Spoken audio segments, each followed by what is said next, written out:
Hello, everyone. Welcome back to the Plains on the Prairie podcast. I'm Max. And I'm Sam. And today we are going to be kicking off episode 1 of a new series that we're going to have called North Dakota Aces.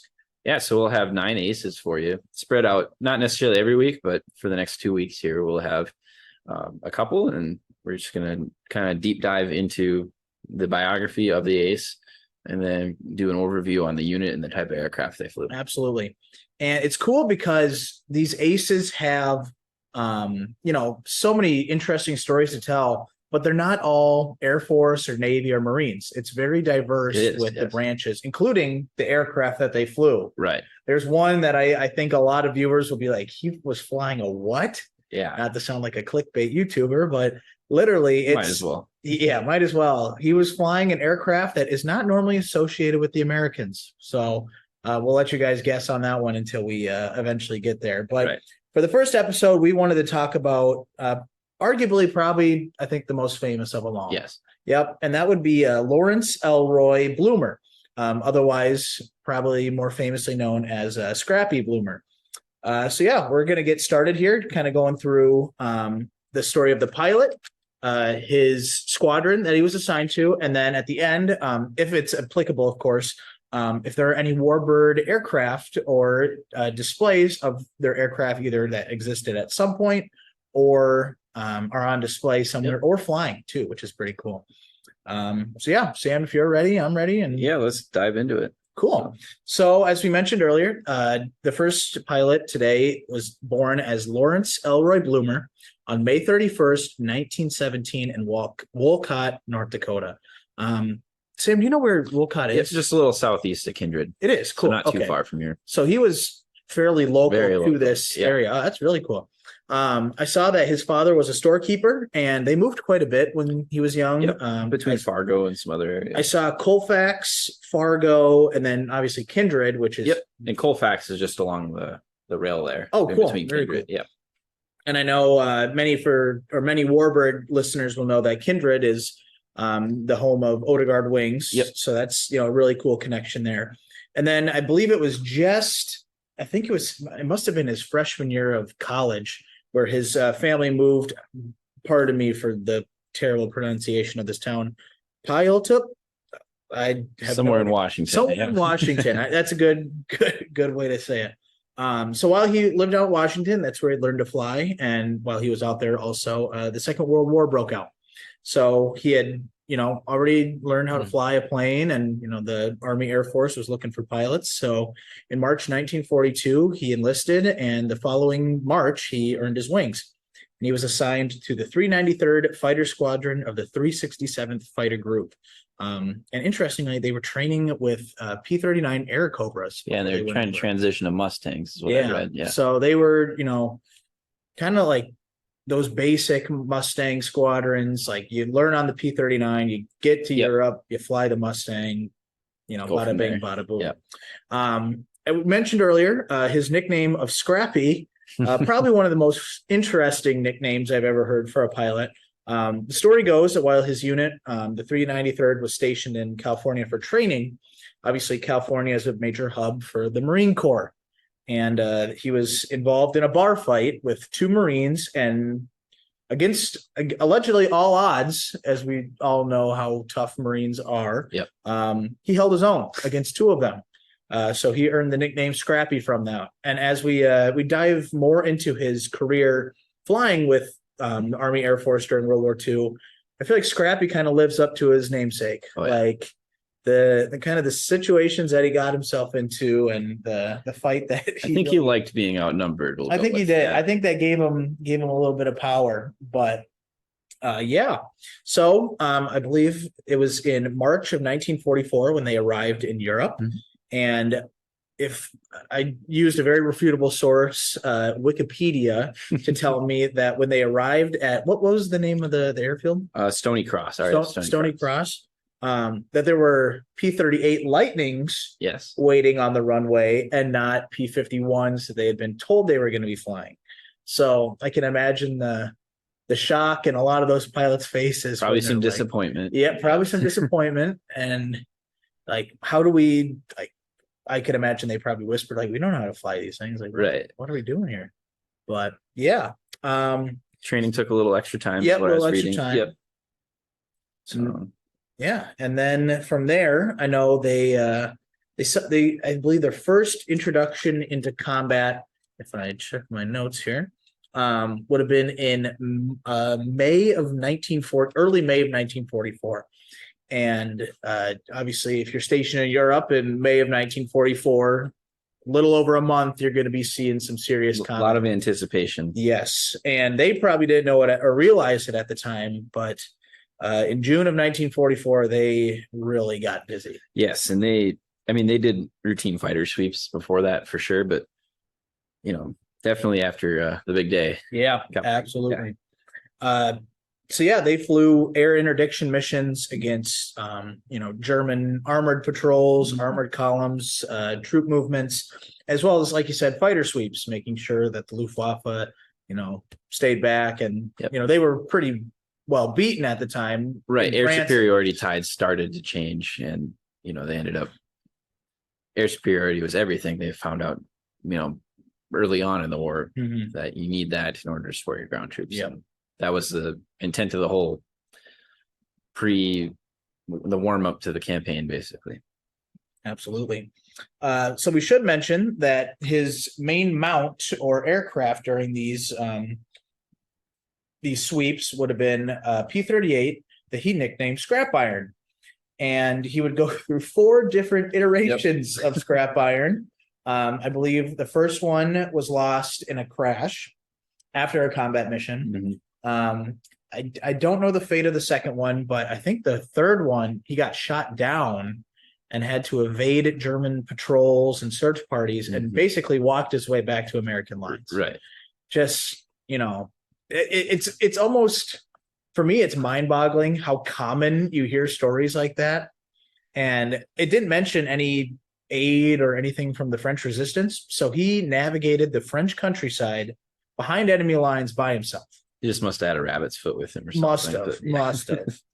It blows my mind. But the one aircraft that I believe everyone knows and loves is Scrap Iron 4. That was the final P-38 that he flew, arguably the most famous one. And we'll be covering that at the end of this episode in the Warbird section. But on August 25th, 1944, Blumer earned the title of the fastest ace in a day. They were doing a huge fighter sweep across the entire Normandy battlefield, and they attacked 4 different Luftwaffe bases, basically. And it was, just an absolute, the quintessential dogfight. I don't think you can get any closer to the meaning of it. And in 15 minutes, Blumer shot down 5 German planes. I believe the first 2 were within 2 minutes of each other. And they're all 190s, right? Yep, I believe so. That action alone earned him the Distinguished Flying Cross, which is, incredible to think. Like, I can't even, what is something that takes 15 minutes in, like, going to the bathroom? Lives? Yes, sometimes after pizza, maybe not. But no, just like next time you're sitting there, like, just maybe set a timer for 15 minutes and see what you get done, and then compare that to a guy in an airplane shooting down 5 other planes. And that for him probably felt a lot longer than 15 minutes. I can imagine it felt like it probably 15 hours. But very impressive. Yeah, absolutely. So in November of 1944, following Market Garden, just leading up to the Battle of the Bulge, I believe they were flying interdiction missions during the Battle of the Hurtgen Forest, which that alone has been, that could take up a podcast episode. Sure. It's a shame that it's, so underappreciated in, American history. But in November of 1944, he became the commanding officer of the 393rd Fighter Squadron and shot down his 6th and final aircraft on November 19th. And he ended his combat tour in January of 1945 and returned to the United States as an instructor. And he was eventually discharged from the Army Air Force in September of 1946. Post-war, Blumer started a very successful construction company in Spokane, Washington, and it must have been really good for the guy because he made enough money to buy another P-38. And not to mention operate. Yes, not just own or buy one, but actually operate it himself. We'll talk about that more again at the end of end of this episode. But now we're going to move into part 2, where we talk about the squadron that he was assigned to. Sam, do you want to tell us a little bit about his squadron? Well, the 393rd was part of the 367th, which, like you said, initially was equipped with 39 stateside in order to train. They're equipped with P-38J Lightnings. So that's the J is famous or most known for having the chin scoops, but it also had increased horsepower and increased performance based off of basically a more improved, sophisticated turbocharger, which allowed for that boosted performance. And then they also had increased fuel capacity, which, as you know, was very important, especially by that point in 1944 when they're starting to be stationed over in England. They're going deeper and deeper into Nazi-occupied territory. So they really needed something in addition to the Mustangs, because the Mustangs were still kind of in their infancy over in Europe at that point. Would it have been mostly like or B and C model Mustangs at that point? It would have been mostly B and C. Okay. The A's couldn't make it that altitude with the Allison and without. And then I guess not to derail you, but at what point did like D models start becoming more common on the mid to late 44 were even more? Yeah, because like other books I've read and sources, the B models were still used well into 44 for sure. They started becoming hacks and stuff too, but yeah. The J's were really effective. One of the more widely built models other than the L, which we'll touch on later, I suppose, with Scrappy's plane.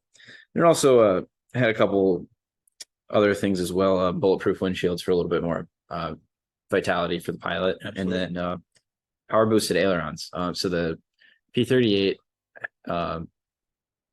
it's a fast airplane, 400 plus mile an hour airplane. You probably remember this. So those of you listening probably have seen the show Dogfights, where you start to learn about what transonic speeds are because of Robin Olds. So basically in a dive, the P-38 was found to basically lock up its controls, because if not to get too nerdy into aerodynamics here, but basically if you go fast enough, you start getting into this period between subsonic flying, like just, flying around in Cessna type speeds and up. Basically it's transonics to like the very small window between that subsonic and supersonic speed. And basically there's a lot of unstable effects that wreck an airplane or can derail the integrity of an airplane. So they were looking for ways to, boost the control effectiveness of the airplane, power boosted ailerons, and they, basically that could help it in a way. So absolutely. So sorry to get on the technical side of the 38 there, but and then later they moved on to 47s later in the war, and then deactivated at the end. And absolutely. Then the total group numbers I got, they flew over 14,000 sorties and had over 400 aerial victories, and not to mention plenty. And you said vehicles. That's between the entire group, the fighter group. Yep, gotcha. I suppose you have a little bit more on the combat history of the 393rd. Yeah, so the 393rd was organized in July 1943 in California, which was very common. Actually, it was at Hamilton Field, which eventually became Hamilton Air Force Base. Yep. I did find, interestingly, some of the first pilots of the 393rd were actually former Flying Tigers. Yes, I did. So that. I couldn't find specific names, but the fact that they had not just combat veterans that, had the experience. They had some high profile experience. They were volunteers over there. So the fact that they came on to actually serve their country, I thought that was really neat. Yep. They took the pay cut. Yeah. And as we mentioned, after training in the P-39 Air Cobras, they left for Europe in March 1944. And after arrival in Europe, they flew their first combat mission against the Germans in the P-38s in early of May 1944. So I did find that on June 12th, 1944, so exactly 6 days after the D-Day landings, The 393rd had their first aerial victory when Lieutenants James Pinkerton and James Mason, I guess James was a very common Battle name. of the James. Yeah. Scored their first shared kill against a Luftwaffe Messerschmitt Me-410 Hornet in English. Not a very common enemy there. No, actually not at all. Not to get off on a tangent, but those when we think about Luftwaffe fighter aircraft of World War II, our minds instinctively go to BF-109s, 190. FW-190s, maybe Me-262s. But, these aircraft that these guys were encountering, it could have been anywhere from maybe not Stukas in Normandy in 1944. Not so much on the Western Front, no. But these heavy fighters that the Luftwaffe had, Me-110s, Ju-88s, my personal favorite Luftwaffe plane, Me-410s, I think Me-210s. 210s were a little bit, yeah, they were smaller, smaller than the 410, but still packed a hell of a punch. Oh yeah. Not again to derail, but I do remember hearing a story at the Museum of Flight in Seattle from I pray that he's still alive, but it was a World War II veteran. B-17 waist gunner. And he was a docent there, and I spoke with him a little bit, and he was telling us a story about how he was, fighting off, smaller FW-190s, BF-109s, and he said that it looked like a B-17 was coming at him. And he's like, what the hell is that? And it flew over his, just over above the fuselage, like where the right on the B-17 where the it kind of slopes down. The shark fin there. Yeah. Yep. He said it was one of the biggest planes he's ever seen, and it just went right over him. And it was, I believe, a 410. Yeah. And I people will argue about 410s and Me-110s, or excuse me, BF-110s, and how helpful were they really in the war effort? Like, could that have been used better in FW-190 production? I don't know, but I just think they're cool. Yeah. Well, and it's all on how you fly it too. It's exactly. Everybody likes to say what plane's better, but at the end of the day, it does really boil. It comes down to tactics, pilot is the pilot. Tactics and the pilot is all on human. The human factor is not held in as much weight as with your average War Thunder player. Yes. And, we're coming at you, War Thunder listeners. So basically on June 12th, the 393rd got their first aerial kill against an Me-410 Hornet. So the 393rd would earn the Distinguished Unit Citation, which the squadron that became the 393rd still holds very treasured today. We'll get to that. On August 25th, 1944, so just a few days, if I remember, just a few days before Blumer's aerial victories, when they attacked several, it was a very similar sweep to what Blumer's mission was. They attacked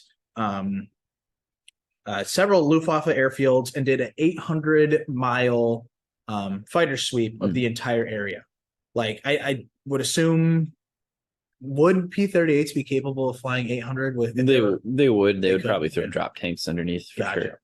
Yeah. So eventually, post-war, the 393rd was deactivated, like many of those fighter squadrons at the time, including we should go back to the 367th Fighter Group, which was the parent unit of the 393rd. It made up the Dynamite Gang, which is the 392nd Fighter Squadron, which, if you read my book, you would know that is the North Dakota Air National Guard's 178th Attack Squadron now. The 393rd became the 179th Fighter Squadron, which is now the Minnesota Air National Guard out of Duluth. And the 394th, unfortunately, never became anything. They were the one unit that was part of the Dynamite Gang that was deactivated.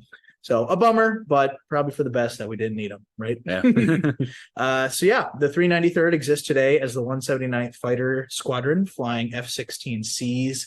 I believe they're Block 50 Wild Weasel variant out of Duluth. So kind of cool to see that unit history existing today. And so local. Yeah, absolutely. Very local. A lot of those 393rd pilots, especially, Scrappy was from the upper Midwest, similar, maybe not super close to Duluth, but a lot closer to Duluth than they are in California. Yes. So. Yeah. So now for our final section, we're going to be talking about the Warbird survivor variant of the Ace plane, if there is one. For the first one, there actually is. There was a P-39L Lightning, so a little bit later of a model, serial number 444-26961, that was originally delivered almost directly to the Costa Rican Air Force in 1948, and only flew with them for about a year. They probably would have had part shortages, troubles, stuff like that. And then circa 1951, it went to the Guatemalan Air Force, and allegedly it never flew. Similar to the Air Museum's Corsair, it was a parts source plane. Right. It was picked completely clean. And then after that, it was sold to the Honduran Air Force, which kind of interesting. I know wasn't the soccer war. Was that? No, that was El Salvador. Excuse me. That was Honduras and El Salvador. Okay. In 1969, though. So gotcha. So later on, but the P-38 L went to the Honduran Air Force in 1953 and actually saw quite the illustrious career with them, serving from 1953 until 1960 when it was retired.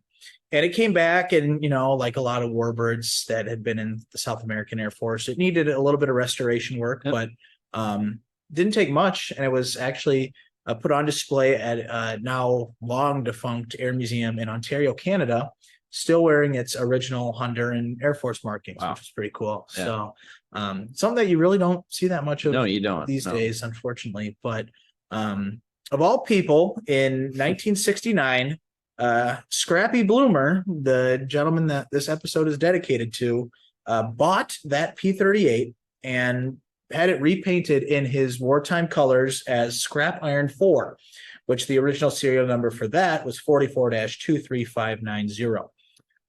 So he flew that on the air show circuit for at least 3 years, from 1969 to 1972. I believe he raced it in Reno. Wow, once. One of the early years. Yeah, one of the early years, I believe in either 71 or 72. Eventually sold it, and then it actually was a regular at Reno, and it was owned by several different pilots until it was sold to a John Deal out of, I believe, it was Denver, Colorado.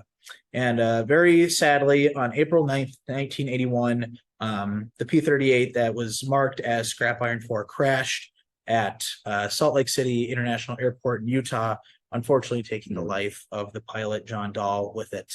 I did see that the wreckage, or whatever's left of the wreckage, is owned by Planes of Fame. Oh, wow. So who knows if they have that just on hand for parts or if it's a long-term goal. I don't know, but according to some of the things that I read on the accident, there was not a whole lot left. No, so can't imagine much. A bummer, but at the end of the day, we can be thankful that, generations of people got to see at least some version of it flying even after. Right. And the story with Warbirds is to spread stories, right? So, absolutely. So it's just, in the end, it did that. So. And we were talking before we even started rolling, how we'd love to hear in the comments if you guys have any stories or insight, but how common was it for a World War II ace that, maybe not even just an ace, a World War II pilot, to make enough money to buy a version of their old aircraft and fly it on the air show circuit and in racing? Or just, some of these World War II pilots, a lot of them weren't career pilots. Exactly. They hung it up after the war and never touched the plane again. And that was it. It's crazy how common of a story that is. Yeah. So it just goes to show what Scrappy did. It's just amazing just to be able to show people a piece of history. And back when he owned it, it was still relatively fresh. World War II was not even 30 years over by that point. And now it's just imagine what that would look like today. Absolutely. That'd be amazing. We should mention that Larry passed away in October of 1977 due to leukemia, and he is actually buried in that town in Washington that we could not pronounce earlier. So if you live in Washington, be sure to go out and visit his grave during Memorial Day. But other than that, I think that will cover it for our first ever North Dakota Aces episode. I hope you guys enjoyed this. Like I said, we're hoping to do this maybe not every week. We'll provide updates, or I know, Sam, you're going on a pretty big trip. You want to talk briefly about that? Yeah, so I'll be by the time this releases, I'll be hopefully in Banff, Canada. Fingers crossed. So doing a little hiking and stuff like that. So going to try to hit the military museum in Calgary there. There's Nice. a few Canadian Air Force and Navy aircraft that I'm really excited to see and share with you guys. So I'll get some pictures from up on the Instagram page. I'm sure we'll discuss it in an episode We'll have at an some episode. point. Absolutely. Yep. Absolutely. So Yeah, and then I believe the episode after this one will be focused on another North it Dakota. will be Ace. another ace. Yep. And this time- one, yeah, go ahead. this one will be on Francis Register. We'll just kind of throw it out Plug there. it a little bit. Yeah. Yep. He's an ace that served in Guadalcanal, most famously. So we'll be touching on that, the campaigns. He flew a Wildcat, so we'll cover the Wildcats. So pretty excited for that one, and hope you guys are too. And thank you for tuning in. Awesome. Thanks, guys. See you next time.